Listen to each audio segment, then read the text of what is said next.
បងប្អូនយើងគាត់បានសួរសំណួរមកខ្ញុំថាហេតុអីបានជាប្រហែលថាថ្មីហ្នឹងឃើញ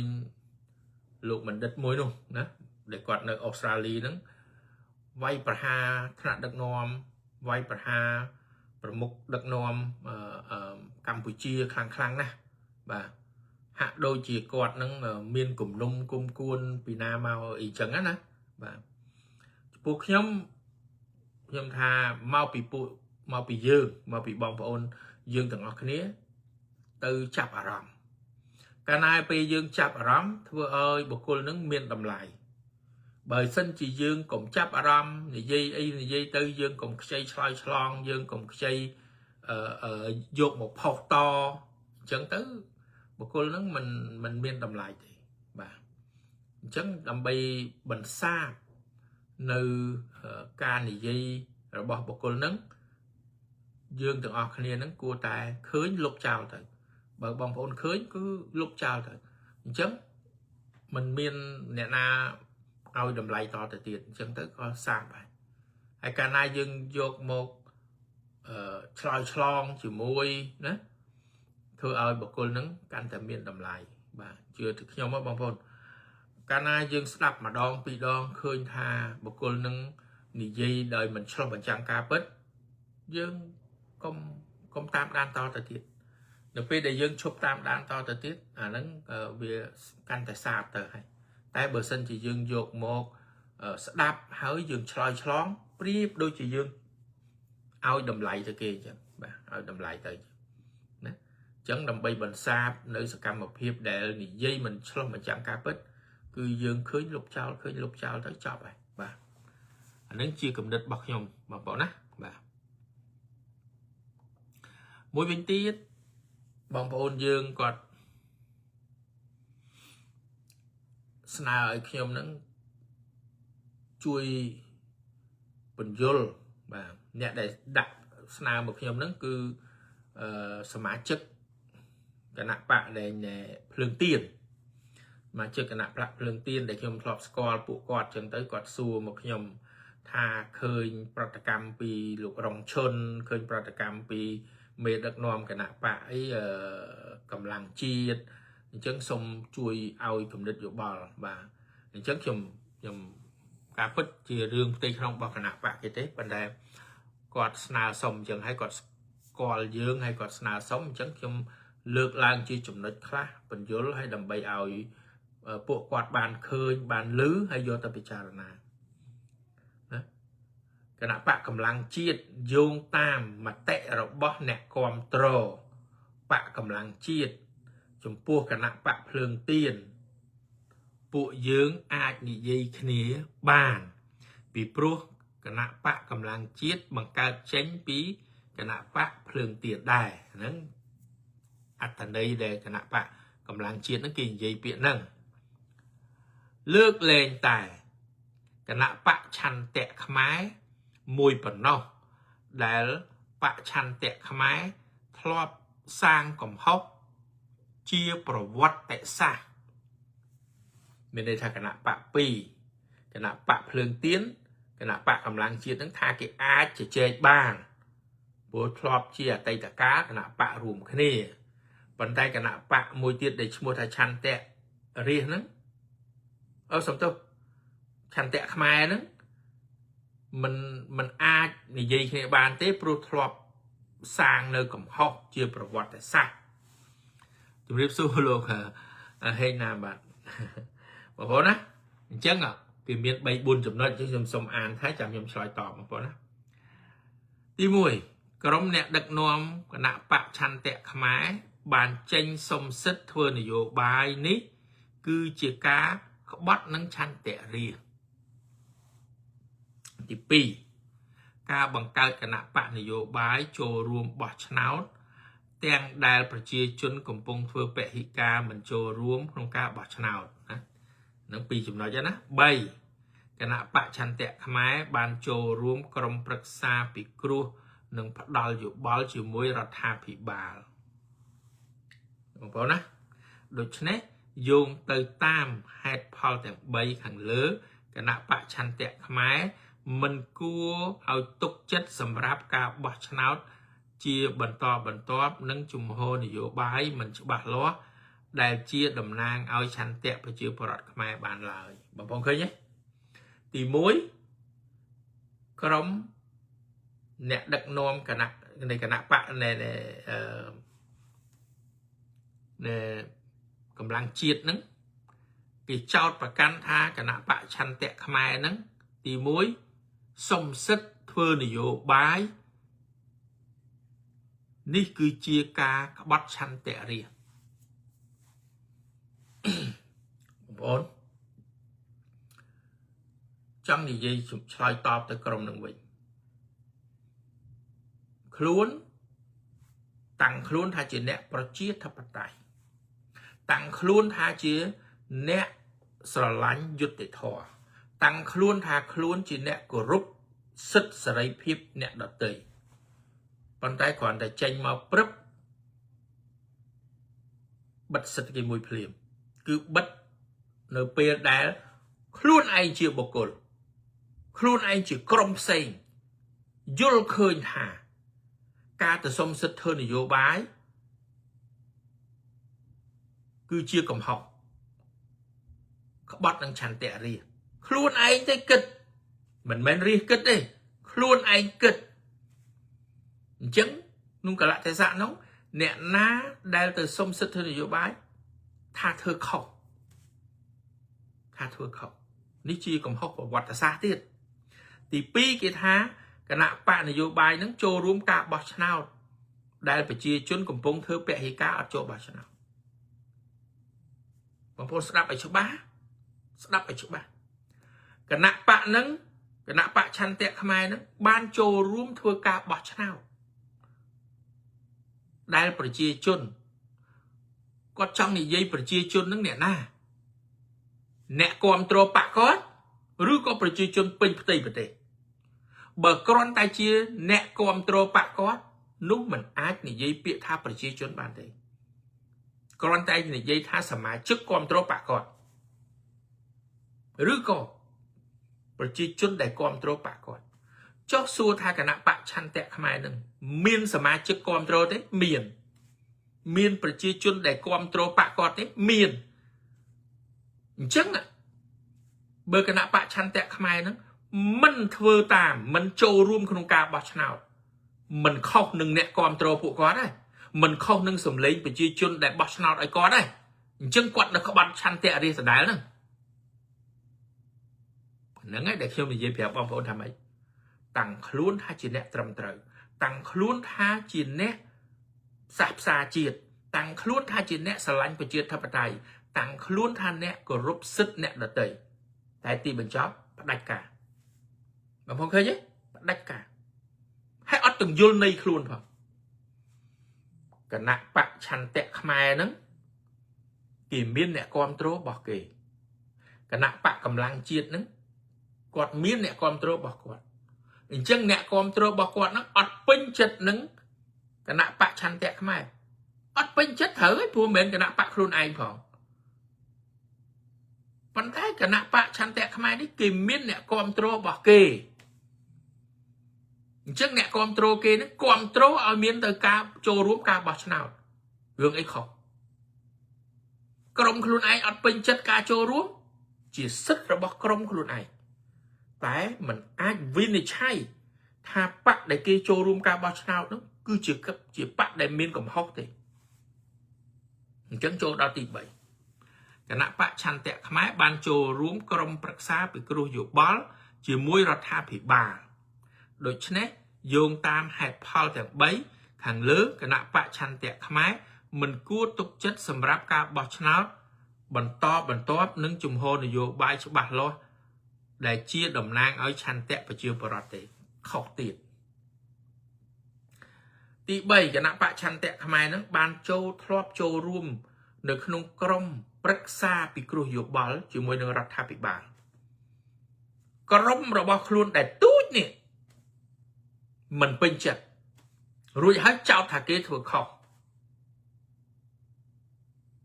អញ្ចឹងសុំសួរទៅពួកគាត់វិញ sông xua từ mê đực nóm crom cả nạ bạ cầm lăng chiết mình bờ lốp trong thơ bà chia bà thoát bờ lốp trong thơ bà chia ca stung mà tê bờ lốp trong thơ ca stung mà tê nóm hết thơ bao sầm lên phía tràn quam trô thả lốp bà chăng nâng cứ chỉ ca có bắt năng chăn tệ riêng chẳng ra thà bị báo ai dùng lý bạn này anh cho bạn này anh pro mấy này anh pro được bên này anh pro ra thà bị báo thôi ca stung mà tại nước pe để dương vô bịa môn này dây thà bởi chiếc bò rọt ăn pin chật mến bởi chiếc bò rọt chẳng ớt thế mình mến bởi chiếc bò rọt chẳng ớt thế còn tay chỉ nẹ con trô bạc luôn đó tui mùi thế chó bà dương này dây thà và chia bọt để nẹ control dương nước ọt pin chất bạ chăn tẹ khmái không ca trô room trongประสาท kêu cho bao nhiêu môiរដ្ឋាភិបាលchó và chia bọt đại chỉ nẹ control cả nạ bạ chăn tẹ khmái kì pin chất nô bạch bình thưa tầm rơi chất lốt không nẹ control bạc kì chứ lúc sao dạng mạch bình lúc sao dạng mạch nè control cả nạ bạc chăn tẹ khmai nắng kế dối khơi thả ca để thơ đực nòm rồi biếp cả nạ bạc cầm lăng chiết nắng cứ chỉ ca mình cho bánh trắng pi chăn tẹ rìa tề chẳng cứ này anh khóc cho sao mai chức rằng song kháng cái ớt bình chất hiện luôn chẳng cái trong này anh với thân này anh không với này anh cho làm mày năng hái để khiêm trọng chùm riêng bóng ổn thà tăng luôn thà chỉ nẹ bà chia thà bà còn tay phát đạch cả bóng ổn bị cha na mới phát đạch cả tí mũi phát đạch cả tí pi sầm lên luôn đợt tôi bài chia một tăng luôn chia đầm nang và chia bọt bình bà tì khẩu hơi lúc để chỉ mê đực nôm cả nạ bạc cầm lăng chiết khẩu hơi bà lúc trong stung mà tệ rồi biếp níรีรัฐาภิบาลอาจเธอบานสตงเฮ้ยบาปเชื่อปรัดยุลเคยท่ากำนึกอยู่บ้านบ้านในไอ้จากใบจุ่มรถนั่นคือเขาจังรวมเลี้ยปะในไอ้ชาวบ้านให้กุมประตูรีรัฐาภิบาลวิปรุรีรัฐาภิบาลเธอตื่นตามสมเลงไปเชื่อปรัดความตรงเนี่ยรอทั้งไงได้รีรัฐาภิบาลอนุญาตเอาเมียนกันนะปะเรียบจอมล้างดับใบประชังดับใบจุ่มตัวนี้ปลุกไอ้ปลุกกรบลัทธิประเชียทปไตยเสรีปหุปะให้ได้บันจังประเชียทปไตยเสรีปหุปะคือเมียนปะจุ่มเราจังการนาเมียนปะเมียนแนกอมโตรบ่เมียนแนกอมโตรหายทัวการสตุงมาเตะทัวการบอชนาเนื้อเป็ดได้เมียนสมเลงชนาได้ชนะเลือลุกนึ่งให้ได้เก็บปลาเปียทาสมเลงไปเชียวปลอดแต่เบย์ยังก่อนเอาปะตุยมุ้ยให้ยังจ้องมาอ้างท่าสมเลงไปเชียวปลอดเป็นแบบตีไปเตะนุ๊กเข้าหายให้มันอาจติดเจ้าปะเกดอตีท่าเชื่อกำฮอกเมียนกำฮอกประวัติศาสตร์ตีเอาไว้ได้กันนะปะกำลังเชียดเลือกในขนมจุ่มนัดตีใบเนี่ยchỉ ca choประกันดอทเงินเหรอจอดประกันกันนะปะฉันแตะขมายโจรวมประชุมจีมวยหนึ่งกรมปรึกษาปีกรุยบาลจีมวยรัฐาภิบาลโดยชนะประชังหนึ่งชันแตะระบรีนะจังมีในทำไมหนึ่งจังมีในทาริรัฐาภิบาลนั้นคือเชื่อกันนะปะขบเชียดทำไมเบอร์ในไอมีนกำนึกระเบียบนั้นจังไปเชื่อปรัดได้ความโตกันนะปะไปเชื่อจุนต่างออกแค่นี้บังการสำเร็จเป็นปฏิปฏิอาจลุกปะในไอ้ชาวบ้านนั่นไงเคยยังครูนสร้างของฮอกโดยครูนไอจบเบอร์สันจิรัตน์เราทำไปบ้านโยจุ่มนัดใบจุ่มนัดในครูนอีกยี่นั่นไงโยมาซองครูนวิ่งโยมาทั่วสกัมมาพิบชลายตอบหนึ่งกันนะปะกำลังเฉียดวิ่งตั้งท้าหรือเราทำไปบ้านอักขระตั้งท้าหรือเราทำไปบ้านพัดกาตั้งท้าหรือรัฐาภิบาลบัดซึกสลายพิบปั้นใจจุ่มพวกครูนกับปงแต่อนุวัตดัดกาบัดซึกสลายพิบให้มันกรบซึกเนี่ยดัดเลย បងឃើញទេចឹងបានខ្ញុំនិយាយហើយតាំងខ្លួនជាអ្នកប្រជាធិបតេយ្យប៉ុន្តែដឹកនាំបកដោយងងឹតងងុលគ្មានការយល់ដឹងអត់យល់ដឹងផងហ្នឹងអត់យល់ដឹងផងហ្នឹងមួយថ្ងៃស្រែកប្រាប់ថាឲ្យរាជរដ្ឋាភិបាលធ្វើការផ្សះផ្សាជាតិប៉ុន្តែខ្លួនឯងអត់ទាំងផ្សះផ្សាគ្នាឯងផងហ្នឹងអត់ផ្សះផ្សាផងហ្នឹងហេតុអីបានអត់ផ្សះផ្សាហេតុអីបានបកកម្លាំងជាតិនឹងមិនព្រមផ្សះផ្សាព្រោះចោតប្រកាន់ថាបកណាចូលរួមបោះឆ្នោតជាមួយរាជរដ្ឋាភិបាលគឺជាគណៈបកដែលមានកំហុសប្រឆាំងនឹងឆន្ទៈរាជឃើញទេចោតប្រកាន់បាត់ទៅហើយចោតប្រកាន់រាជរដ្ឋាភិបាលបាត់ទៅហើយរួចចង់ឲ្យរាជរដ្ឋាភិបាលហ្នឹងហៅខ្លួនទៅផ្សះផ្សាមិនបានបើប្រជាពលរដ្ឋគេយល់ឃើញថាឥឡូវយើងនិយាយយកអា3ចំណុចហ្នឹងនិយាយសក់ទៅគាត់វិញបងប្អូនណាចាប់ពីថ្ងៃនេះតទៅយើងយក3ចំណុចហ្នឹងនិយាយទៅក្រមប្រឆាំងជ្រុលនិយមវិញរួមទាំងគណៈបកកម្លាំងជាតិហ្នឹងយើងយកទៅនិយាយថាម៉េចថារាជរដ្ឋាភិបាលមិនហ៊ានផ្សះផ្សាជាមួយពួកអស់លោកទេពីព្រោះអីខុសនឹងឆន្ទៈរាជខុសនឹងឆន្ទៈរាជបើគេសួរថាហេតុអីខុសត្រង់ណាខុសទី1ក្រុមអស់លោកគ្រប់គ្រងចោលសៀមខុសទី2ក្រុមអស់លោកប្រមាថមើលងាយប្រជេស្តាប្រកូណាខុសទី3ពួកអស់លោកមិនដែលឈឺឆ្អាលនឹងជួយប្រជាពលរដ្ឋណាអញ្ចឹងរាជរដ្ឋាភិបាលមិនអាចផ្សះផ្សាជាមួយក្រុមអស់នឹងបានទេពីព្រោះអីខុសនឹងឆន្ទៈរាជបងប្អូនស្រួលតាយកពាក្យសម្ដីហ្នឹងទៅនិយាយឆ្លើយតបជាមួយពួកក្រុមហ្នឹងវិញអញ្ចឹងបានខ្ញុំនិយាយប្រាប់បងប្អូនថាម៉េចថាក្រមប្រជាធិបតេយ្យនេះធ្វើនយោបាយអ្នកនយោបាយអង្គកំប៉ុងកម្រិតនៃការធ្វើនយោបាយហ្នឹងនៅទុនទាបណាស់មិនស៊ីជម្រៅមិនយល់អ្វីដែលហៅថាសិទ្ធិសេរីភាពនៃការធ្វើនយោបាយទេឲ្យតែអ្នកណាមានមតិផ្ទុយគឺចោទថាគេក្បត់ជាតិបងប្អូនគ្រាន់តែមើល3ចំណុចហ្នឹងតើបងប្អូនវិនិច្ឆ័យឃើញថាមេដឹកនាំគណៈបកកម្លាំងជាតិហ្នឹងរើសអើងប្រកាន់និន្នាការនយោបាយបិទសិទ្ធិសេរីភាពហើយនិយាយភូតកុហកអីថាប្រជាពលរដ្ឋបកកម្លាំងជាតិនឹងមានសម្លេងប្រជាពលរដ្ឋគ្រប់គ្រងនៅបងប្អូននៅស្រុកខ្មែរអាចឆ្លើយឲ្យខ្ញុំផងមានហើយនៅមានបានបោះឆ្នោតហើយទទួលបានសម្លេងគ្រប់គ្រងហើយនៅបើអត់ទាន់បានទេมันអាចប្រើពាក្យថាមានអ្នកគ្រប់គ្រងទេចុះគណៈបកឆន្ទៈខ្មែរហ្នឹងខ្ញុំអត់កាន់ជើងគណៈបកឆន្ទៈបានប៉ុន្តែខ្ញុំសុំវែកញែកឲ្យបងប្អូនពិចារណានៅការចោទប្រកាន់ហ្នឹងចឹងគេចោទប្រកាន់ថាគណៈបកឆន្ទៈខ្មែរហ្នឹងទី1សុំសិទ្ធិធ្វើនយោបាយរួចចង់សួរថាក្រុមអីកម្លាំងជាតិហ្នឹងមានសុំសិទ្ធិធ្វើនយោបាយទេគ្រាន់តែនិយាយពាក្យហ្នឹងគឺអ្នកឯងរើសអើងប្រវត្តិសាស្ត្រអ្នកឯងរើសអើងប្រវត្តិសាស្ត្របាត់ទៅហើយមានន័យថាម៉េចរើសអើងនិន្នាការនយោបាយដែលពាក់ព័ន្ធជាមួយនឹងប្រវត្តិសាស្ត្របងប្អូនណាហ្នឹងដែលខ្ញុំចង់ប្រាប់បងប្អូនកុំមើលធូររលុងពេកនេះបង្ហាញឲ្យបងប្អូនឃើញច្បាស់នៅខ្មែរយើងខ្ញុំរកពាក្យខ្មែរនិយាយឲ្យបងប្អូនយល់បង្ហាញនៅចរិតស៊ីនដែលចេញពីបេះដូងក្រុមហ្នឹងបងប្អូនឃើញថ្ងៃមួយក្រុមនឹងឈ្នះឆ្នោតស្រាប់ក្រុមនឹងថាហ្មងនឹងបង្កើតច្បាប់អ្នកដែលទៅគ្រប់គ្រងគណៈបកដទៃគឺអ្នកនឹងក្បត់ជាតិងាប់បដៅយើងងាប់អស់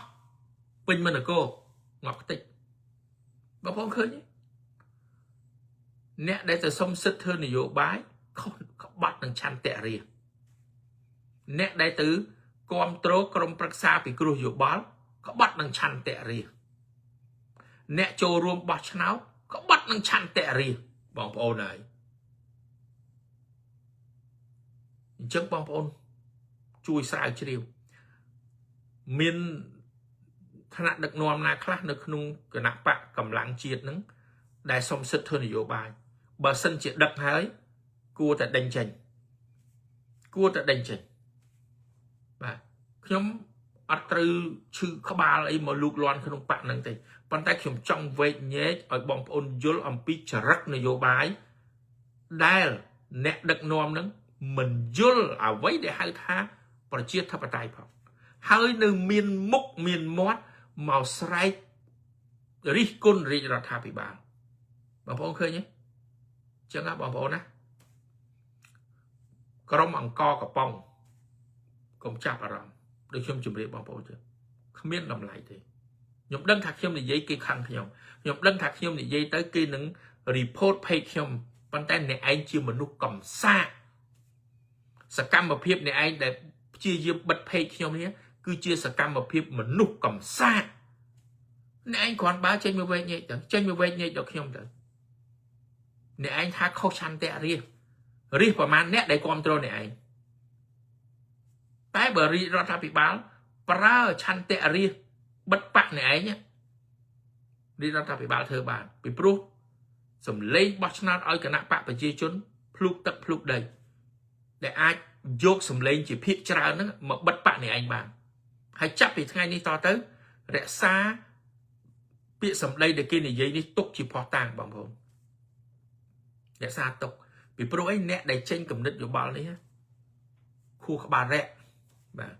គ្រាន់តែចេញមកមិនទាំងមានចរិតផ្សះផ្សាជាតិផងចេញមកបង្ហាញនៅចរិតរើសអើងនិន្នាការនយោបាយបងប្អូនឃើញទេបងប្អូនស្ដាប់សម្ដីលោករងឈុននិយាយថាម៉េចផ្សះផ្សាគ្មានទេតែបើចូលរួមបាទដូចគ្នាគណៈបកប្រជាជនជម្រាបទៅអស់លោកដូចគ្នាគ្មានទេផ្សះផ្សាចូលរួមបាទព្រោះនឹងយើងប្រើពាក្យគេវិញបងប្អូនយើងប្រើពាក្យហ្នឹងទៅប្រាប់ពួកក្រុមហ្នឹងវិញអញ្ចឹងបានខ្ញុំជម្រាបបងប្អូនហើយថាក្រុមនេះ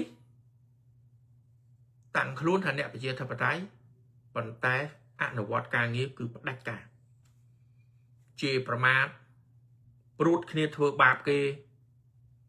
ប៉ុន្តែតាំងខ្លួនថាជាមនុស្សល្អបងប្អូនណា